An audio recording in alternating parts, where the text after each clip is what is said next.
জনতার অভ্যুত্থানে শেখ হাসিনা সরকারের পতনের পর নানা ঘটনার মধ্যে চট্টগ্রামের একটি হত্যাকাণ্ড সারা দেশে আলোচিত হয়। গত 13 আগস্ট নগরীর আখতারুজ্জামান উড়াল সেতুর নিচে খুঁটির সঙ্গে 2 হাত বেঁধে গানের তালে তালে নেচে গিয়ে শাহাদাত হোসেন নামে এক যুবককে পিটিয়ে হত্যা করে দুর্বৃত্তরা। পাঁচলাইশ থানা পুলিশ 14 আগস্ট সন্ধ্যায় তার মরদেহ উদ্ধার করে। ওই ঘটনার একটি ভিডিও সামাজিক যোগাযোগ মাধ্যমে ছড়িয়ে পড়ে। 20 সেকেন্ডের ভিডিওতে দেখা যায় নির্যাতনে নিস্তেজ হয়ে পড়া এক যুবকের 2 হাত খুঁটির সঙ্গে বেঁধে রাখা হয়েছে।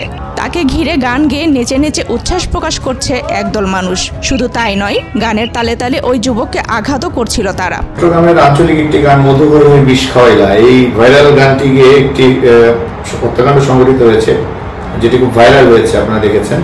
তো এই হত্যাকাণ্ডের সাথে সরাসরি সম্পৃক্ত 2 জন তদন্ত সন্দিগ্ধ আসামি সাগর এবং শান্তকে আজকে র্যাব শাখার একটি আভিযানিক দল চট্টগ্রামের দামপাড়া এলাকা থেকে গ্রেফতার করতে সক্ষম। গত 24 সেপ্টেম্বর নগরীর বিভিন্ন স্থানে অভিযান চালিয়ে বর্বর ওই ঘটনায় জড়িত 3 জনকে গ্রেফতার করে পুলিশ। রোববার রাতে আরও 2 জনকে গ্রেফতার করেছে র্যাব। চট্টগ্রাম নগরীর খুলশী থানা এলাকায় অভিযান চালিয়ে তাদের গ্রেফতার করা হয়। গ্রেফতার ব্যক্তিরা হলেন খুলশী থানাধীন ডোবারপাড় এলাকার MS দুলারের ছেলে মেহেদি হাসান সাগর ও একই এলাকার নূর ইসলামের ছেলে শান্ত।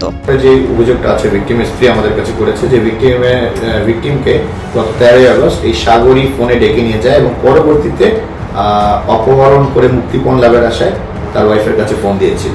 প্রাথমিক জিজ্ঞাসাবাদে গ্রেপ্তার ব্যক্তিরা শাহাদাত হোসেনকে হত্যায় জড়িত থাকার কথা স্বীকার করেছেন বলেও জানান র্যাবের এই কর্মকর্তা।